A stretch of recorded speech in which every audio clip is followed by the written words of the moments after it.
Hello friends, आप सब कैसे हो। मेरे YouTube channel challenges GK classes में आप सभी का स्वागत है। अगर आपने मेरे चैनल को सब्सक्राइब नहीं किया है तो प्लीज़ आप मेरे चैनल को सब्सक्राइब कर लीजिए, ताकि जब भी मैं कोई वीडियो अपलोड करूं तो आपके पास सबसे पहले आ जाए। अगर आप किसी कंपटीशन एग्ज़ाम की तैयारी कर रहे हो तो मेरा चैनल आपके लिए हेल्पफुल रहेगा। प्लीज़ मेरे चैनल को लाइक करिए, सब्सक्राइब करिए। Thank you so much. Question है, वी.आर. अंबेडकर और महात्मा गांधी के मध्य सन 1932 में हस्ताक्षरित पुणे समझौते में प्रावधान था। बी.आर. अंबेडकर और महात्मा गांधी के मध्य सन 1932 में हस्ताक्षरित पुणे समझौते में क्या प्रावधान था? देखते इसके ऑप्शन। ए, भारत के लिए डोमिनियन स्थिति बनाए जाने का। बी, मुसलमानों के लिए पृथक निर्वाचन क्षेत्र का। सी, निम्न वर्ग के लिए पृथक निर्वाचन क्षेत्र का। डी, निम्न वर्ग के लिए आरक्षण सहित संयुक्त निर्वाचन क्षेत्र का। तो क्या प्रावधान था? तो इसका राइट आंसर है ऑप्शन डी, निम्न वर्ग के लिए आरक्षण सहित संयुक्त निर्वाचन क्षेत्र का। बी.आर. अंबेडकर और महात्मा गांधी के मध्य 1932 में हस्ताक्षरित पुणे समझौते में प्रावधान था निम्न वर्ग के लिए आरक्षण सहित संयुक्त निर्वाचन क्षेत्र का। Right answer option D.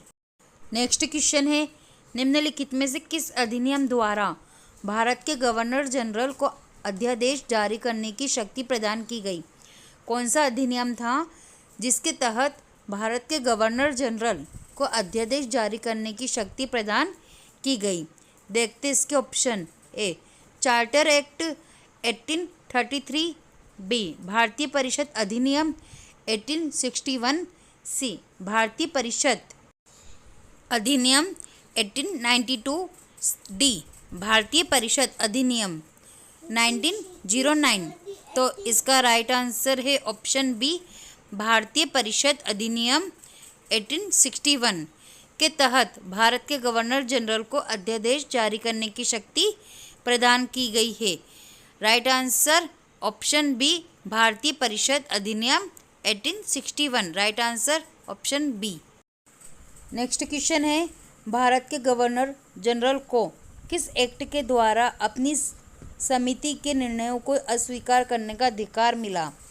Bharat के गवर्नर जनरल को कौन सा एक्ट है जिसके द्वारा अपनी समिति के निर्णय को अस्वीकार करने का अधिकार मिला? देखते इसके ऑप्शन। ए, 1773 का रेगुलेटिंग एक्ट। बी, 1784 का पिट इंडिया एक्ट। सी, 1786 का अमेंडमेंट एक्ट।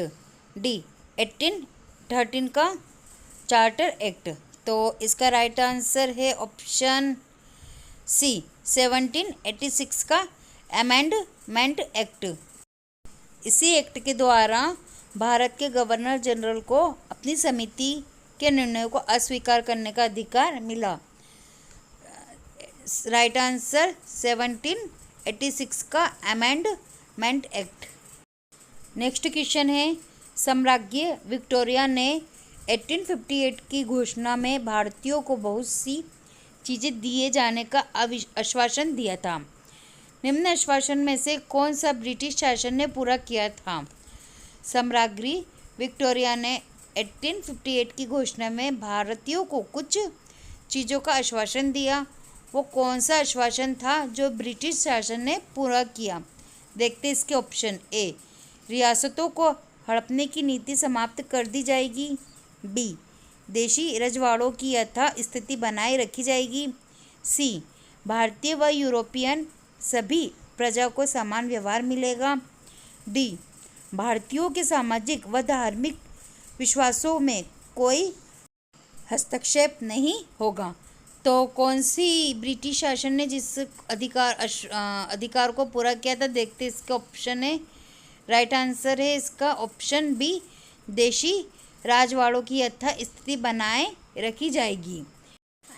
ब्रिटिश शासन ने जो आश्वासन दिया था वो आश्वासन ये था। राइट आंसर ऑप्शन बी, देशी रजवाड़ों की यथा स्थिति बनाए रखी जाएगी। Right answer option B. Next question है, अखिल भारतीय महासंघ स्थापित करने का प्रावधान शामिल किया गया था।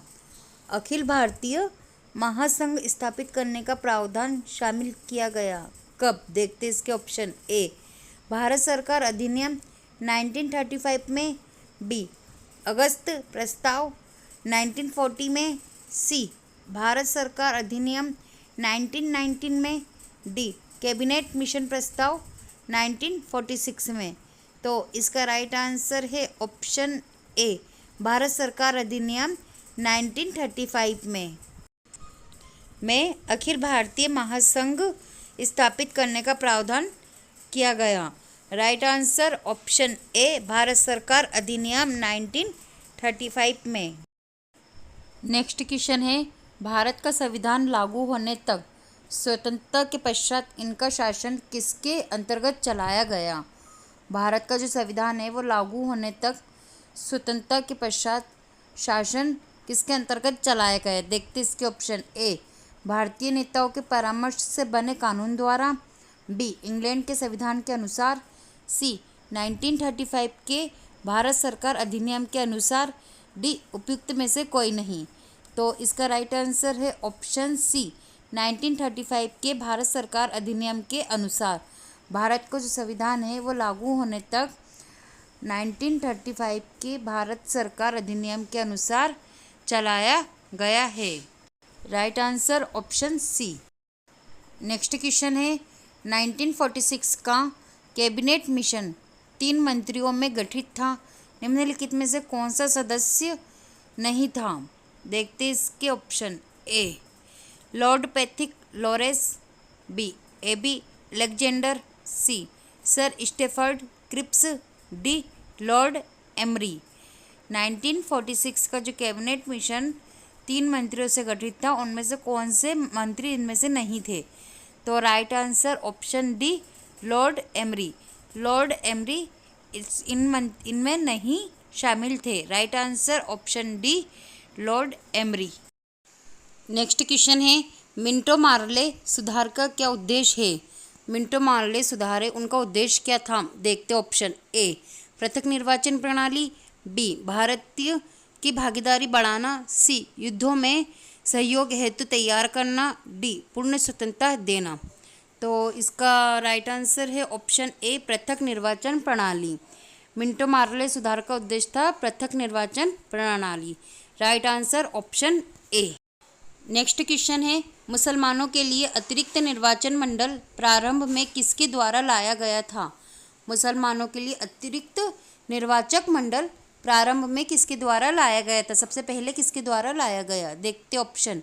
ए क्रिप्स मिशन 1942 में, बी मार्ले मिंटो सुधार 1909 में, सी मॉन्टेग्यू जेम्स फोर्ड सुधार 1919 में, डी भारत सरकार अधिनियम 1935 में। तो इसका राइट आंसर है ऑप्शन बी मार्ले मिंटो सुधार 1909 में मुसलमानों के लिए अतिरिक्त निर्वाचक मंडल प्रारंभ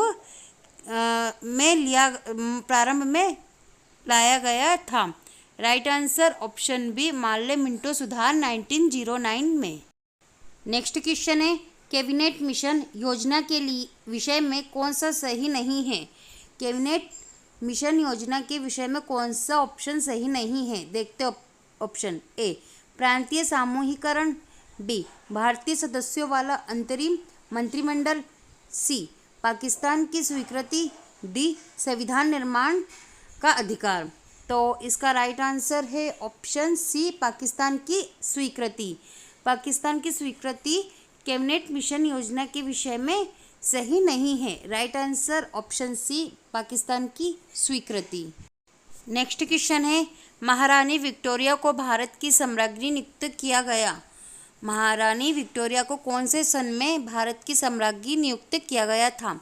देखते ऑप्शन। ए 1885 में, बी 1875 ईस्वी में, सी 1866 ईस्वी में, डी 1858 ईस्वी में। तो इसका राइट आंसर है ऑप्शन डी 1858 ईस्वी में। महारानी विक्टोरिया को भारत की सम्राज्ञी नियुक्त किया गया था 1858 ईस्वी में। राइट आंसर ऑप्शन डी 1858 ईस्वी में। नेक्स्ट क्वेश्चन है, मॉन्टेग्यू जेम्स फोर्ड सुधारों में प्रावधानों का सार था। मॉन्टेग्यू जेम्स फोर्ड सुधार में प्रावधान का सार क्या था? देखते ऑप्शन ए राज्यों की स्वायत्तता, बी प्रांतों में दोहरा शासन, सी हिंदू मुस्लिम हेतु अलग अलग निर्वाचन व्यवस्था, डी राज्यपालों को वीटो शक्ति। तो इसका राइट आंसर है ऑप्शन बी प्रांतों में दोहरा शासन। मॉन्टेग्यू जेम्स फोर्ड सुधार में प्रावधान का सार जो था वो था प्रांतों में दोहरा शासन। राइट आंसर ऑप्शन बी प्रांतों में दोहरा शासन। नेक्स्ट क्वेश्चन है, भारतीयों को वर्ष 1947 में सार्वभौम सत्ता सौंपने की योजना निम्न में से किस नाम से जानी गई है? भारतीयों को वर्ष 1947 में सार्वभौम सत्ता सौंपने की जो योजना थी वो किस नाम से जानी जाती है? ऑप्शन है इसके ए डुरंड योजना, बी मिंटो मार्ले योजना, सी माउंट बेटन योजना, डी वेवेल योजना। तो इसका राइट आंसर है ऑप्शन सी माउंट बेटन योजना।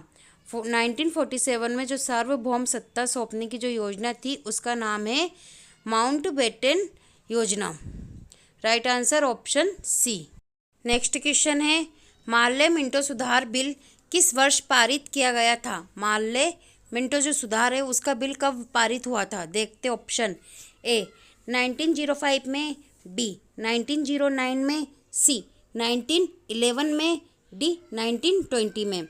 तो इसका राइट आंसर है ऑप्शन बी 1905 में। मार्ले मिंटो सुधार का जो बिल था वो 1909 में पारित किया गया था। Right answer option B.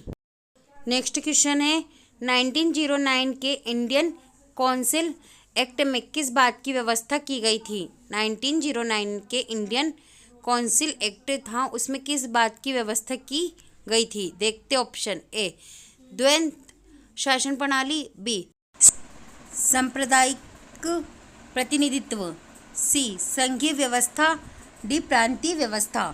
तो 1909 के इंडियन काउंसिल एक्ट में किस बात की व्यवस्था की गई? तो वहाँ पे व्यवस्था की बात की गई है। राइट आंसर है इसका ऑप्शन बी सांप्रदायिक प्रतिनिधित्व।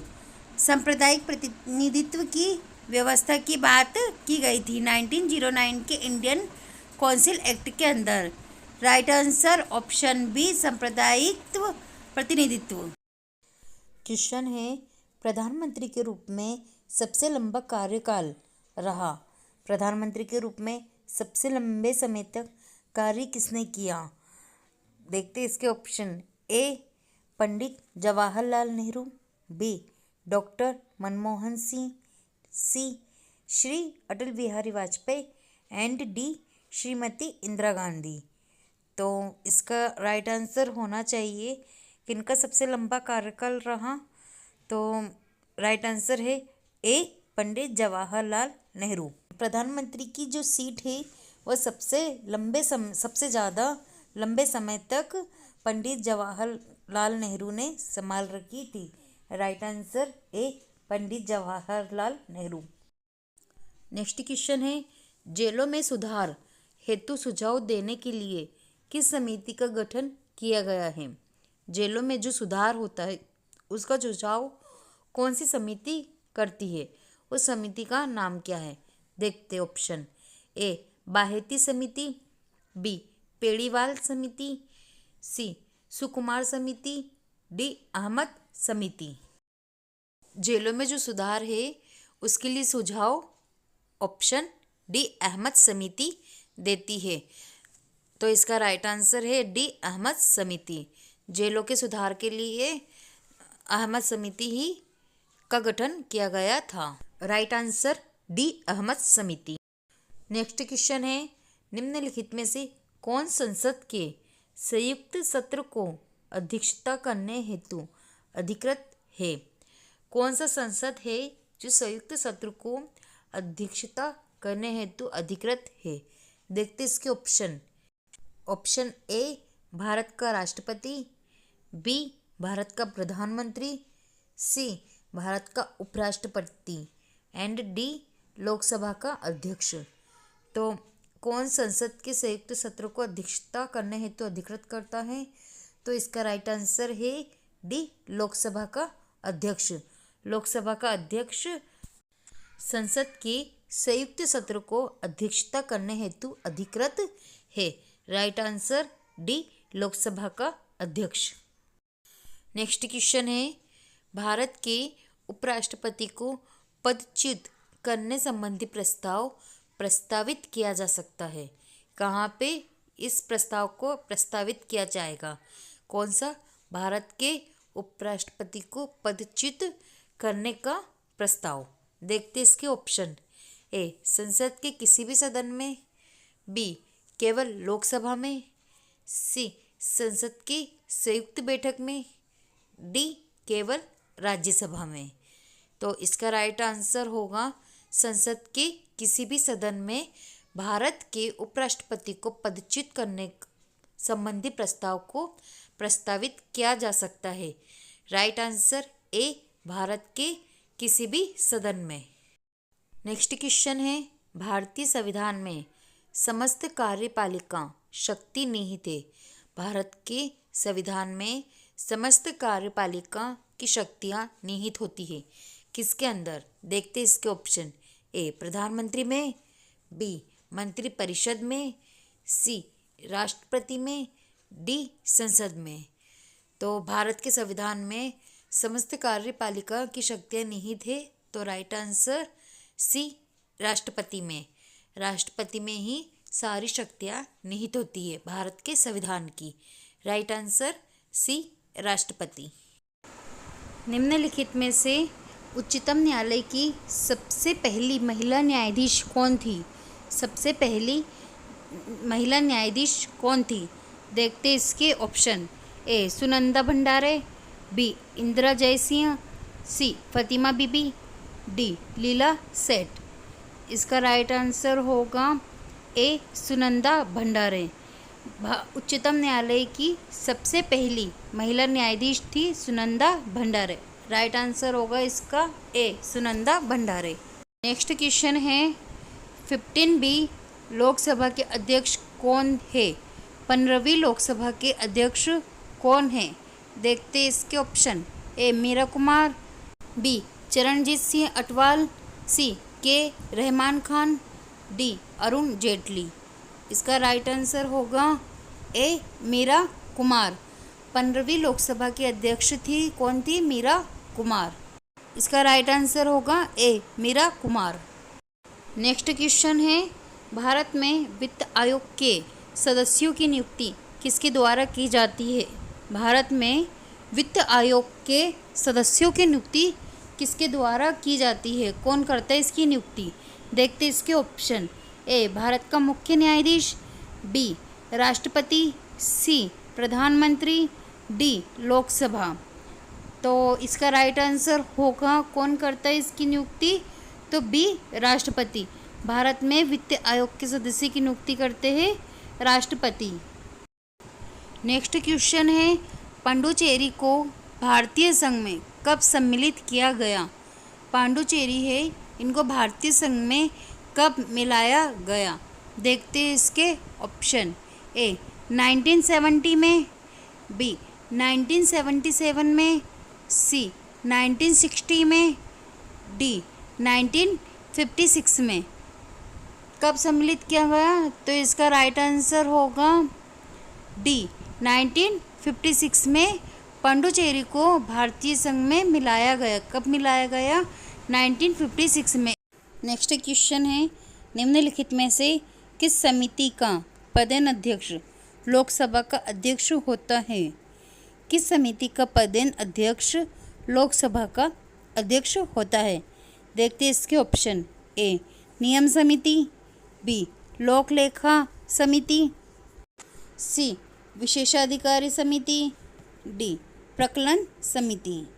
इसका राइट आंसर होना चाहिए नियमित समिति। इसका राइट आंसर है ए, नियमित समिति का पदेन अध्यक्ष लोकसभा का अध्यक्ष होता है। राइट आंसर ए, नियम समिति।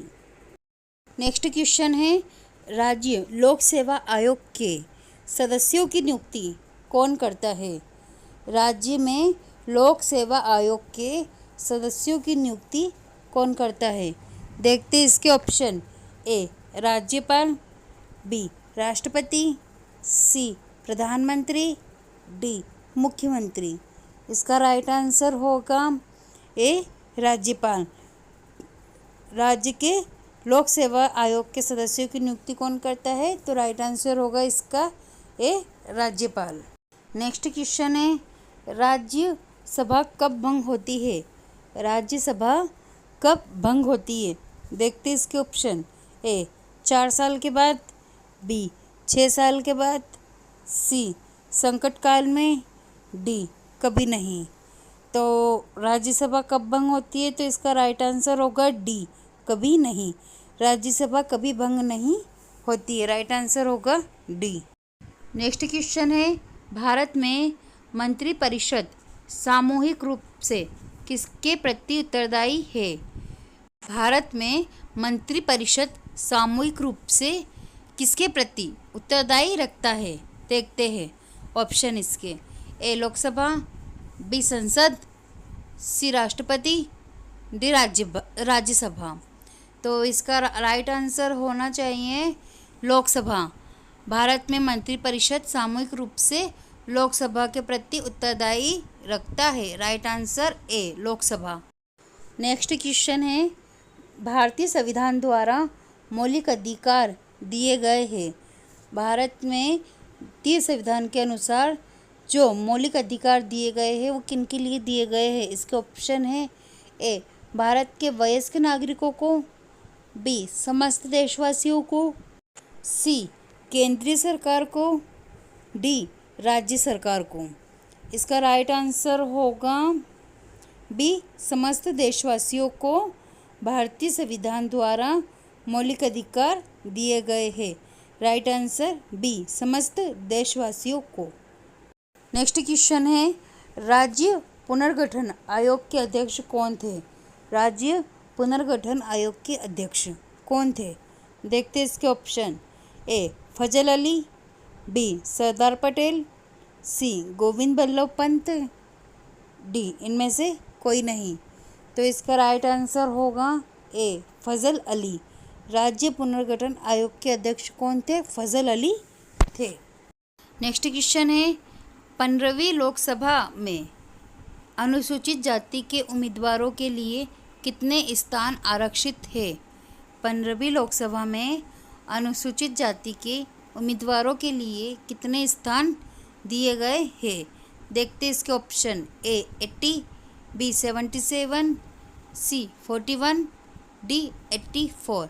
इसका राइट आंसर होगा डी 84। 15वीं लोकसभा में अनुसूचित जाति के उम्मीदवारों के लिए 84 स्थान आरक्षित किए गए हैं। कितने? राइट आंसर होगा डी 84। नेक्स्ट क्वेश्चन है, संसद की संयुक्त बैठक की अध्यक्षता कौन करता है? संसद के संयुक्त बैठक की अध्यक्षता कौन करता है? देखते इसके ऑप्शन। ए प्रधानमंत्री, बी राष्ट्रपति, सी लोकसभा अध्यक्ष, डी मुख्यमंत्री। तो इसका राइट आंसर होना चाहिए सी लोकसभा अध्यक्ष। संसद की संयुक्त बैठक में लोकसभा अध्यक्ष अध्यक्षता करता है। राइट आंसर सी।